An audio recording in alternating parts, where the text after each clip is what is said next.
पर हम इस वीडियो में देखें, ये जो लेख है ये तैयार किया गया है AFE-IAS के द्वारा। इसको तैयार किया गया है, ये संस्था है जो IAS की तैयारी करवाती है, AFE-IAS। और ये किसी ऑथेंटिक जो न्यूज़पेपर है उसको रेफरेंस लेकर के ये लेख तैयार किया गया है। उसके बारे में बाद में बात करेंगे कि किस न्यूज़पेपर का यहाँ पर रेफरेंस लिया गया है। तो लेख का जो टाइटल है वो है मृत्युदंड के अनेक मामलों में व्यवस्था की लापरवाही यहाँ पर बताई गई है। तो व्यवस्था की लापरवाही किस तरीके से बताई गई है, क्योंकि हाल ही में उच्च न्यायालय ने मृत्युदंड पाए हुए 3 आरोपियों को यहाँ पर बरी कर दिया है। यानी उन आरोपियों को पहले मृत्युदंड दिया गया था, लेकिन अभी उनको बरी कर दिया गया है। और ये तीनों ही दोषी जो थे वो कौन से कांड में दोषी थे? 2012 में दिल्ली में हुए गैंगरेप से जुड़े हुए थे तीनों दोषी। और विशेष बात यह है कि इन दोषियों को बरी किए जाने के पीछे जांच और परीक्षण के दौरान हुई जो जांच और परीक्षण किया गया था, तो जांच और परीक्षण के दौरान हुई कई प्रतीकात्मक विफलताओं को जो जांच की गई थी इन आरोपियों के बारे में। तो यहाँ पर जांच और परीक्षण के दौरान हुई कई प्रतीकात्मक जो विफलताओं में या विफलताओं की भयानक स्थिति है, ऐसा बताया गया है।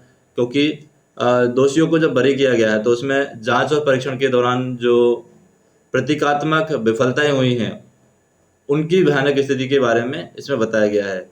इस घटना के तुरंत बाद ही निर्भया कांड हुआ था, जिसके चलते यौन हिंसा कानून में कई सुधार किए गए थे। परंतु 2013 और 2014 में दिल्ली उच्च न्यायालय में चले इस केस में 2012 के गैंगरेप के घटिया अभियोजन से पता चलता है कि निर्भया से प्रेरित सुधारों ने पर्याप्त प्रणालीगत परिवर्तन यहाँ पर नहीं किया है।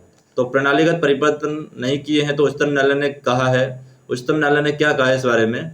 उच्चतम न्यायालय ने कहा है कि 49 गवाहों में से 10 जो गवाह हैं वो व्यक्तिगत रूप से उपस्थित गवाह थे, जिससे बचाव पक्ष ने ठीक से जिरह नहीं की। तो यहाँ पर ये उच्चतम न्यायालय ने कहा है कि जो 49 गवाह थे उनमें से 10 व्यक्तिगत रूप से उपस्थित गवाह थे, जिनसे बचाव पक्ष ने ठीक से उनके बारे में नहीं बताया था। न्यायाधीशों से उम्मीद की जाती है कि सही निष्कर्ष पर आने के लिए गवाहों से प्रश्न करें। अभियुक्त अक्सर सक्षम कानूनी सहायता प्राप्त करने में असमर्थ होते हैं, इसलिए एक निष्पक्ष सुनवाई के लिए न्यायाधीशों को अभियोजन पक्ष से पूछताछ जरूर करनी चाहिए, लेकिन यह पर्याप्त रूप से नहीं की गई। जो भी अभियोजन पक्ष था उससे पर्याप्त पूछताछ नहीं की गई, ये उच्चतम न्यायालय ने आदेश दिया है। आरोपियों की शिनाख्त परेड नहीं कराई गई, जबकि अपराध की चश्मदीद गवाह मौजूद थे। जो भी अपराध हुआ था उसके गवाह मौजूद थे, लेकिन फिर भी आरोपियों से शिनाख्त परेड यहाँ पर नहीं करवाई गई। ट्रायल कोर्ट और दिल्ली हाई कोर्ट ने आरोपियों की गिरफ्तारी और स्वीकारोक्ति और बरामदगी पर बिना प्रमाण की पुष्टि के पुलिस के संस्करण को यहाँ पर स्वीकार कर लिया। कोई भी प्रमाण की यहाँ पर पुष्टि नहीं की।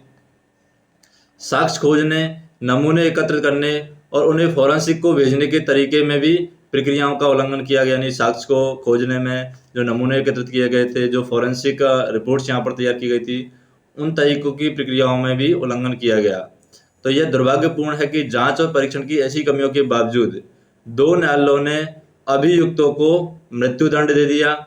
और केवल इस मामले में ही नहीं बल्कि अन्य अनेक मामलों में ऐसे उदाहरण देखे जा रहे हैं।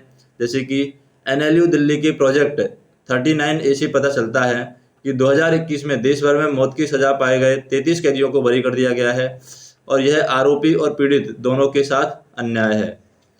दोष सिद्धि करने के लिए परिस्थितिजन्य साक्ष्यों पर निर्भर रहना कोर्ट और पुलिस पर बड़ी जिम्मेदारी डालता है कि जो भी दोष सिद्ध करना है तो वहाँ पर जो परिस्थिति के अनुसार जो साक्ष्य हैं उन पर निर्भर रहना है। ये कोर्ट और पुलिस पर बड़ी जिम्मेदारी डालता है। और जिम्मेदारी जो है वो इस बात की है कि जांच की पूरी श्रृंखला, जांच के दायरे और संदेह से परे सिद्धांत की पूरी करें। यानी कि जो जांच प्रक्रिया है उसमें संदेह नहीं होनी चाहिए। पब्लिक को, जो जनता है उसको जांच प्रक्रिया में संदेह नहीं होना चाहिए।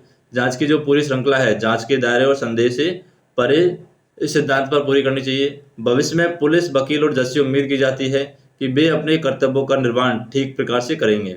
तो ये जो लेख तैयार किया गया है, ये द टाइम्स ऑफ इंडिया में जो प्रकाशित हुआ है लेख 9 नवंबर 2022 को, वहाँ से ये लेख है तैयार किया गया है। अगर आपको वीडियो पसंद आता है तो वीडियो को लाइक कीजिए, चैनल को सब्सक्राइब कीजिए और शेयर कीजिए।